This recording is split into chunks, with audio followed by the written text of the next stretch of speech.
जय श्री कृष्णा, राधे राधे। आप सभी भक्तों का आपके अपने YouTube चैनल श्री कृष्ण दीवानी में हार्दिक स्वागत है। आज मैं आप सबके समक्ष कार्तिक मास में कहीं सुनी जाने वाली सुप्रसिद्ध कार्तिक मास की कथाएं प्रस्तुत कर रही हूँ। मुझे आशा है कि आपको यह कथाएं जरूर पसंद आएंगी। हमारे हिंदू धर्म में कार्तिक स्नान का कितना अधिक महत्व है, यह बात आप सब भली भांति जानते हैं। इस मास में विधि पूर्वक किए गए स्नान, ध्यान, जप, दान व उपवास से व्यक्ति के करोड़ों जन्मों के पाप भी मिट जाते हैं। जो व्यक्ति इस मास में ब्रह्म मुहूर्त में उठकर स्नान करते हैं, भगवान की लीला कथाओं का श्रवण करते हैं, उनके जीवन में सुख, सौभाग्य, समृद्धि, शांति और स्वास्थ्य लाभ की उनको प्राप्ति होती है। उन्हें अश्वमेध यज्ञ के समान फल प्राप्त होता है और मरने के बाद उन्हें मोक्ष की प्राप्ति होती है। कार्तिक मास में सूर्योदय से पहले किया गया स्नान 1000 गंगा स्नान के बराबर माना गया है। इस कार्तिक स्नान के फलस्वरूप देवी सत्यभामा ने भगवान श्री कृष्ण की अर्धांगिनी बनने का सौभाग्य पाया था, ऐसा हमारे शास्त्रों में वर्णन मिलता है। आइए भगतजनों, अब हम कार्तिक मास की पावन कथाओं का श्रवण करते हैं। पहली कथा गणेश जी की सुनते हैं। सब बोलिए गणेश जी महाराज की जय। ओम गंगनपते नमः। एक समय की बात है, एक अंधी बुढ़िया माई थी जिसका एक लड़का और एक बहू थी। वह बहुत गरीब थी।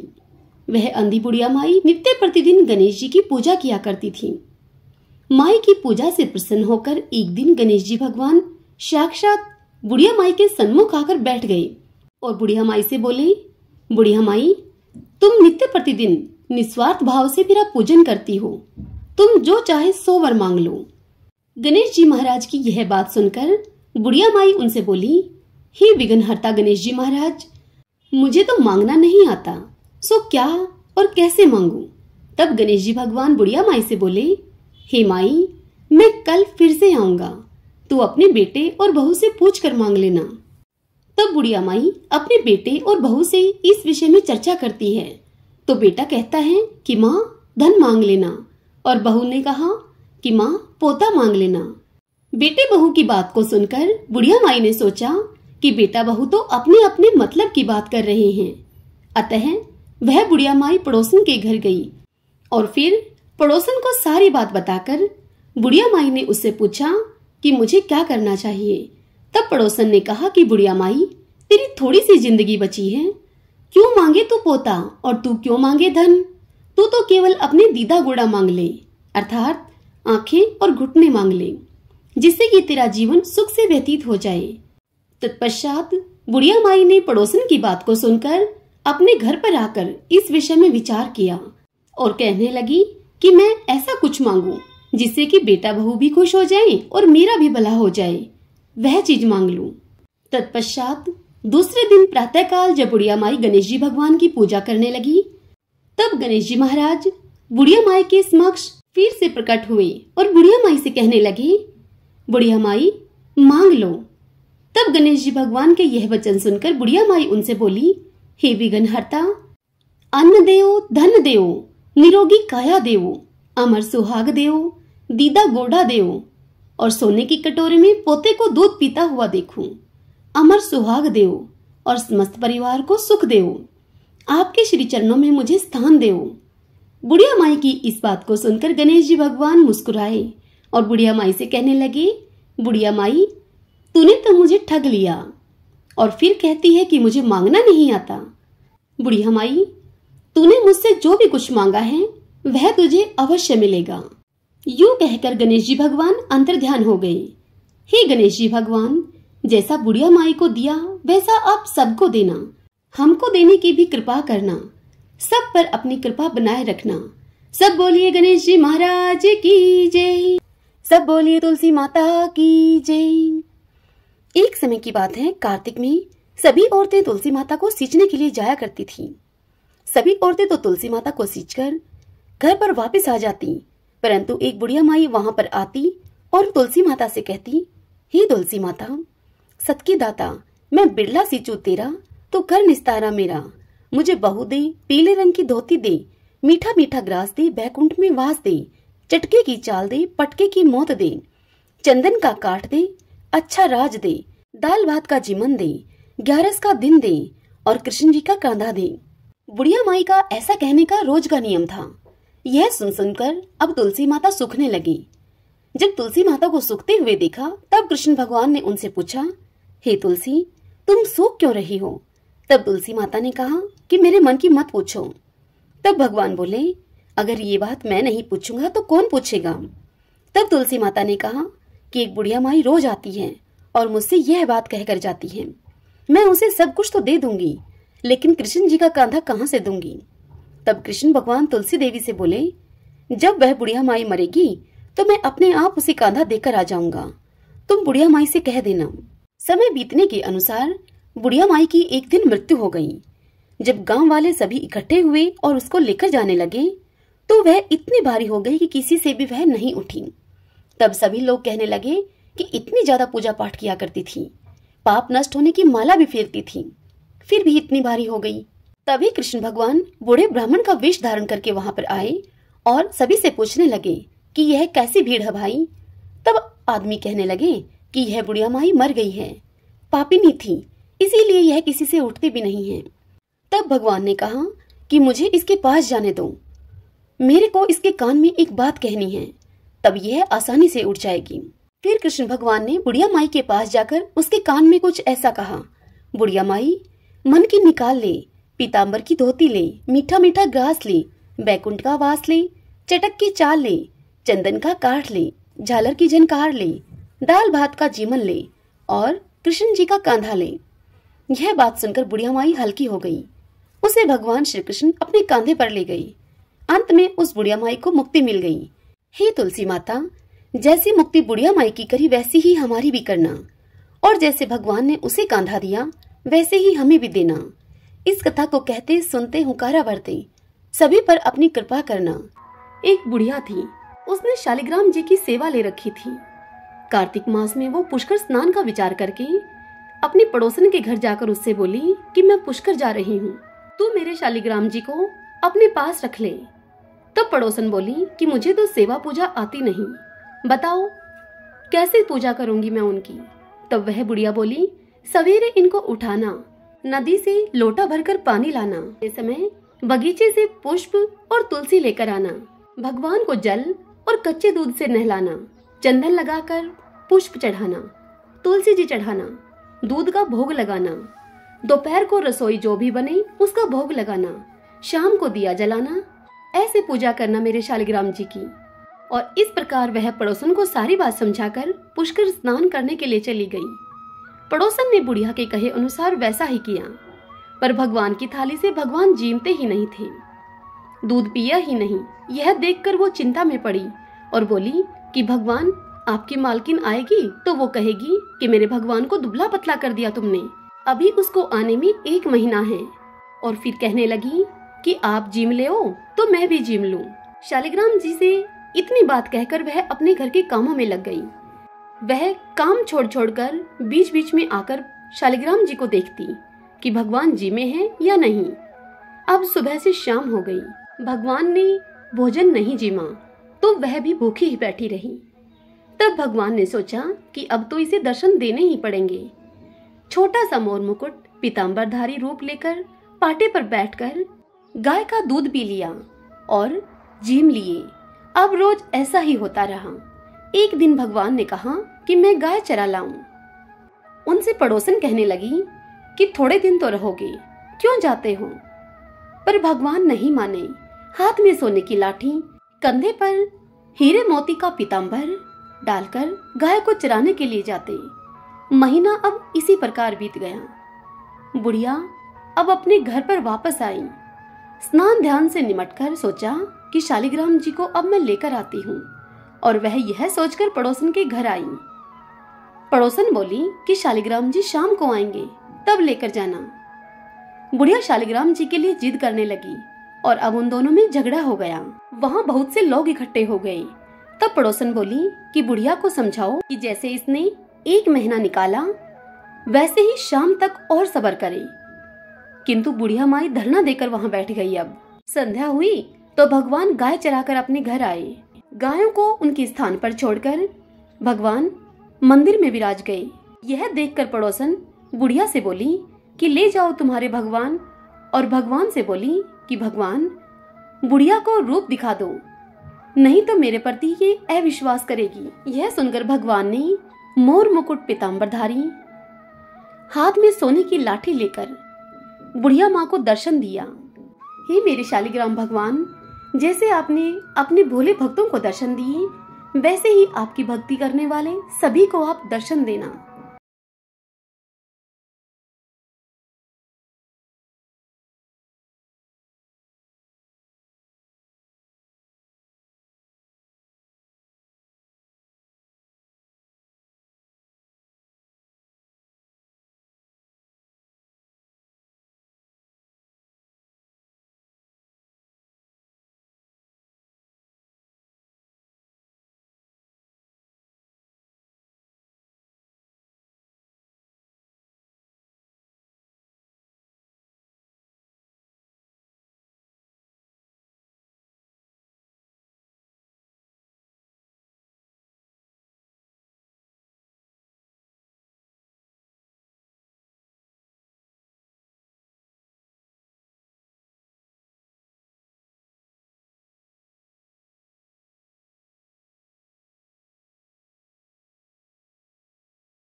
एक जाट और जाटनी थे। वे बहुत गरीब थे। जाटनी एक दिन जाट से बोली कि मैं तुम्हें 4 रोटी बना करके दूंगी, तुम नदी के किनारे जाना। वहाँ नदी के किनारे राम और लक्ष्मण आते हैं, वहाँ जाके तुम उनसे कहना राम बड़े लक्ष्मण छोटे, वो बैठे अम्बे की डाली, वो बैठे चंबे की डाली। मुट्ठी का दशरथ बनावे, माखन मिश्री का भोग लगावे, दे परिक्रमा घर को आवे। जाटने की सारी बात को सुनकर अब जाट नदी पर चल पड़ा और रास्ते में याद करता चला गया, पर वहां जाके वह भूल गया। वह बोला, लक्ष्मण बड़े राम छोटे, वो बैठे अम्बे की डाली, वो बैठे चंबे की डाली। मिट्टी का दशरथ बनावे, माखन मिश्री का भोग लगावे, दे परिक्रमा घर को आवे। जाट की इस बात को सुनकर राम बोले लक्ष्मण से, लक्ष्मण तुम्हें बड़ा बताया है, तुम कुछ दो इसे। तब लक्ष्मण बोले कि हे राम, इसकी बुद्धि मलिन हो गई है, यह मूर्ख है, कहीं राम से भी बड़ा कोई दुनिया में है क्या? तब राम बोले कि नहीं लक्ष्मण, तुम्हें बड़ा बताया है, तुम्हें कुछ दो इसे। लक्ष्मण ने थोथे बांस में मोहर अशरफी भरकर उसे पकड़ा दी। रास्ते में मोहर अशरफी चोरों ने चुरा ली। घर गया जाट तो उसे जाटनी बोली, कुछ मिला? तब जाट बोला कि हाँ, मिला तो बहुत कुछ था, परंतु रास्ते में चोरों ने चुरा लिया। यह सुनकर जाटनी ने कहा, कोई बात नहीं, कल फिर से जाना। अगले दिन फिर जाटनी ने जाट को 4 रोटियां बनाकर दी और फिर उसे सब कुछ सिखाया। राम बड़े लक्ष्मण छोटे, वो बैठे अम्बे की डाली, वो बैठे चंबे की डाली। मिट्टी का दशरथ बनावे, माखन मिश्री का भोग लगावे, दे परिक्रमा घर को आवे। अब जाट फिर से सारे रास्ते यह सब याद करता चला गया और वहां जाकर फिर से भूल गया। वहां जाकर जाट बोला, लक्ष्मण बड़े राम छोटे, वो बैठे अम्बे की डाली, वो बैठे चंबे की डाली। मिट्टी का दशरथ बनावे, माखन मिश्री का भोग लगावे और दे परिक्रमा घर को आवे। यह सुनकर राम बोले कि हे लक्ष्मण, आज भी तुम्हें बड़ा बताया है, तुम कुछ दो इसे। तब लक्ष्मण बोले कि हे राम, इसकी बुद्धि मलिन हो गई है, यह मूर्ख है, कहीं राम से बड़ा कोई दुनिया में है क्या? तब राम बोले कि लक्ष्मण, तुम्हें ही बड़ा बताया है इसने, तुम ही कुछ दो। लक्ष्मण ने अब की बार उस जाट को सोने की ईंट दे दी। रास्ते में वह ईंट चोरों ने चुरा ली। घर आया तो जाटनी ने फिर से पूछा, कुछ मिला आज? तब जाट बोला कि मिला तो था, पर रास्ते में चोरों ने हर लिया। यह सुनकर जाटनी बोली कि तुमने क्या कहा था उन्हें वहां जाकर? तब जाट बोला, वहां जाकर उनसे मैंने कहा, लक्ष्मण बड़े राम छोटे, वो बैठे अम्बे की डाली, वो बैठे चंबे की डाली। मिट्टी का दशरथ बनावे, माखन मिश्री का भोग लगावे और दे परिक्रमा घर को आवे। यह सुनकर जाटनी बोली कि तुम तो बहुत भोले हो, कहीं भगवान राम से बड़ा भी कोई है क्या? कल तुम फिर से जाना और ठीक ठीक से बोलना। अगले दिन जाट फिर से गया। उस दिन जाट ने ठीक ठीक बोला। जाट वहां जाकर बोला, राम बड़े लक्ष्मण छोटे, वो बैठे अम्बे की डाली, वो बैठे चंबे की डाली। मिट्टी का दशरथ बनावे, माखन मिश्री का भोग लगावे और दे परिक्रमा घर को आवे। लक्ष्मण बोले, हे राम, आज इसको अकल आ गई है, इसको कुछ दो। अब राम मुस्कुराते हुए जाट के पास आए और उसे बोले कि भाई, मेरे पास क्या है, ये जोहड़ की मिट्टी है, इसे ले जा। इतना कहकर श्री राम ने अपने हाथ से छोटी सी मिट्टी की डली उठाकर उस जाट को दे दी। वह डली लेकर जाट अपने घर की ओर चला और रास्ते में बड़बड़ करता हुआ आया और कहने लगा कि जाटनी ने मुझे आज उल्टी सीख दी है। रोज सोना चांदी मिला करते थे मुझे, आज मिट्टी की डली मिली। इस तरह बड़बड़ाता हुआ वह घर की ओर जा ही रहा था कि बीच रास्ते में चोरों ने मिट्टी देखी उसके हाथ में। मिट्टी को देखकर चोर कुछ नहीं बोले उसे, न ही उसे रोका, न ही उसे लूटा। घर पहुंचा तो जाटनी उसे बोली, कुछ मिला? तब जाट ने कहा कि हाँ, तेरी उल्टी सीख के कारण मिट्टी की डली मिली आज। तब जाटनी बोली, कोई बात नहीं, कुछ तो लेकर घर में आए, और दिन तो तुम खाली हाथ ही घर में आते थे। मिट्टी कुछ न कुछ तो काम आएगी ही, चूल्हा लीप लेंगे, आंगन लीप लेंगे। वे मिट्टी को तुलसी के पौधे के नीचे रखकर सो गई। सवेरे उठकर देखा तो तुलसी के पौधे में हीरे मोती जगमगा रहे हैं। भगवान राम तो मिट्टी का भी सोना कर देते हैं। जैसे भगवान राम ने उनकी दरिद्रता दूर की, ऐसे ही सबकी करना। इस कथा को कहते सुनते हुंकारा भरते सबकी दरिद्रता दूर करें। सब बोलिए श्री रामचंद्र भगवान की जय। प्राचीन समय की बात है, एक नगर में 2 सेठानियां रहती थी। बड़ी सेठानी के घर में बहुत धन था, लेकिन वह कंजूस थी।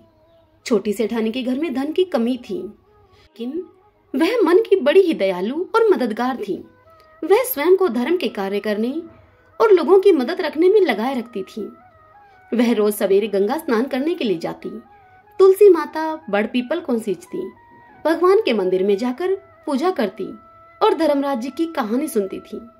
जबकि बड़ी सेठानी यह सब देखकर उस पर हंसती थी और उसे कहती कि पता नहीं दिन भर तू क्या फालतू के काम करती रहती है।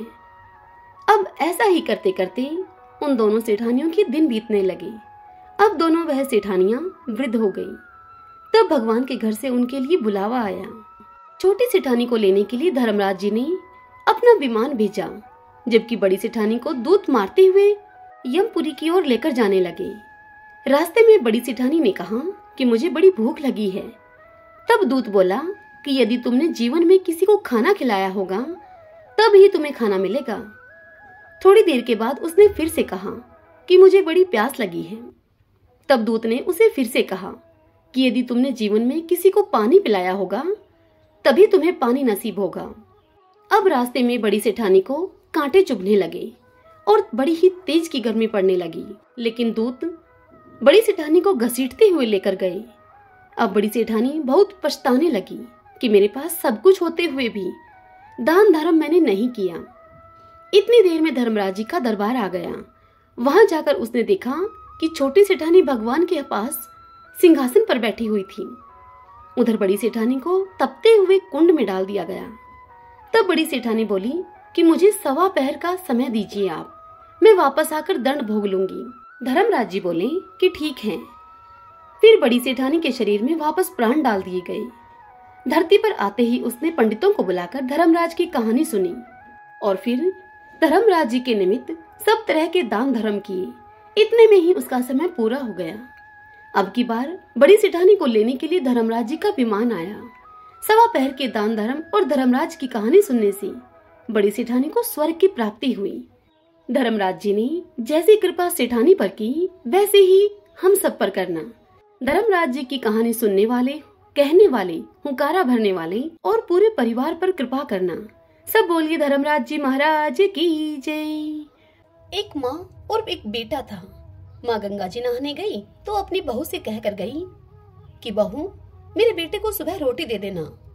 तब बहू ने कहा कि अच्छा दे दूंगी। सुबह उठकर बेटा बोला कि माँ माँ रोटी दो। तब उस लड़के की बहू बोली कि ना माँ है ना रोटी, कुछ कमा के लाओगे तब रोटी दूंगी। तब वह बेटा बोला कि भाग्यवान, मैं तो कमाना जानता ही नहीं। लेकिन बहू नहीं मानी और जिद करने लगी। तब वह लड़का बोला कि अच्छा ठीक है, तुम मुझे 4 रोटी बनाकर दे दो और साथ में आम का अचार दे दो। तब उस बहू ने 4 रोटियां उसे बनाकर दे दी और वह रोटी लेकर कुएं की पाल पर जाकर बैठ गया और कहने लगा कि हे राम, मैं तो कमाना नहीं जानता। तदंतर भगवान ब्राह्मण का वेश बनाकर उसके समक्ष आए और उससे बोले कि तुम ऐसे उदास क्यों बैठे हो। तब वह बोला कि मेरी पत्नी ने कहा है कि कुछ कमा कर लाओगे तो रोटी मिलेगी, परंतु मैं तो कमाना नहीं जानता। तब ब्राह्मण रूप में आए हुए भगवान उससे बोले कि भैया, कमाना तो मैं भी नहीं जानता, हाँ, पर मैं 8 वारों का नेम जानता हूँ जिससे कि तेरे अटूट भंडार भर जाएंगे। चावल के दाने और पानी की घंटी लेकर आ, ढके बर्तनों को उघाड़ो, औंधों को सीधा करो। तब ब्राह्मण ने कही और उसने सुनी। इतवार, सोमवार, मंगलवार, बुधवार, बृहस्पतिवार, शुक्रवार, शनिवार, 8 वारों का आसरा, भरियो पीहर सासरा। अटूट भंडार होते चले गए। फिर कहानी सुनकर लड़का अपने घर पहुंचा। तब उसे आया हुआ देखकर उसकी पत्नी बोली कि क्या लाए हो। तब उसने कहा कि 8 वारों का नेम लाया हूँ। तब पत्नी ने सोचा कि चलो कुछ तो लाया है। तब लड़के ने अपनी पत्नी से कहा, चावल के दाने और पानी की घंटी लेकर आ, औंधों को सीधा कर, ढकों को उघाड़। उसने कही और पत्नी ने वह कहानी सुनी। इतवार, सोमवार, मंगलवार, बुधवार, बृहस्पतिवार, शुक्रवार, शनिवार, 8 वारों का आसरा, भरियो पीहर सासरा। और उसके अब अटूट भंडार होते चले गए। अब वह अपनी पत्नी से बोला कि मैं बेटी के यहाँ जा रहा हूँ। वह फटे से कपड़े पहनकर बेटी के यहाँ गया। बच्चे बोले कि नाना आए, नाना आए। तब उसकी बेटी बोली कि कैसे वेश में आए हैं। तब उस बेटी के बच्चे बोले कि मैले वेश में आए हैं। तब बेटी उनसे बोली कि आए ही क्यों हैं, 2 दिनों की रोटी तोड़ने के लिए आए हैं बस। सच है, गरीबी सब कुछ कहला देती है। फिर उसने बेटी से जाकर कहा कि बेटी, 8 वारों की मेरी कहानी सुन लो तुम। तब उसकी बेटी ने उसे जवाब दिया कि पिताजी, मेरा मुंह जूठा है। और फिर उसका पिता भूखा ही सो गया। अगले दिन बेटी को पिता पर तरस आया तो वह अपने पिता से कहने लगी कि पिताजी, पिताजी, अब अपनी कहानी सुनाओ। तब उसके पिता बोले कि चावल के दाने लाओ, पानी की घंटी लाओ, ढकों को उघाड़ो, ओंधों को सीधा करो। पिता ने कही और बेटी ने सुनी। इतवार, सोमवार, मंगलवार, बुधवार, बृहस्पतिवार, शुक्रवार, शनिवार, 8 वारों का आसरा, भरियो पीहर सासरा। अब बेटी के घर में भी अटूट भंडार होते चले गए। अब बेटी भर भर के बायने बांटने लगी। तब उसकी पड़ोसन ने कहा कि तुम तो कह रही थी कि तुम्हारे पिताजी कुछ नहीं लाए, रीते खोखे आए हैं, फिर तुम ये भर भर के बायने कैसे बांट रही हो? तब वह बोली कि मेरे पिता तो खाली हाथ ही आए थे, ये तो 8 वारों की कहानी का फल है। तब पड़ोसन उससे कहने लगी कि अपने पिता से हमको भी कहानी सुनवा दो। तब लड़की ने अपने पिता से कहा। तब वह बोला कि आज तो मेरा मुंह जूठा है, कहानी कल सुना दूंगा मैं। अगले दिन उसके पिता ने पड़ोसन को 8 वारों की कहानी सुनाई तो अब तो पड़ोसन के भी खूब अटूट भंडार भर गए। हे मेरे भगवान विष्णु, जैसे आपने उस ब्राह्मण के 8 वारों की कहानी सुनने और सुनाने से सबके अटूट भंडार भरे, वैसे ही इस कथा को कहते, सुनते और हुंकारा भरते हुए सभी के अटूट भंडार भरना। सभी बोलिए विष्णु भगवान की जय। आशा करती हूँ आपको यह सभी कथाएं पसंद आई होंगी। यदि ऐसा हो तो इस वीडियो को आप लाइक करें और कमेंट बॉक्स में विष्णु भगवान की जय लिखिएगा। जय श्री कृष्णा। राधे राधे।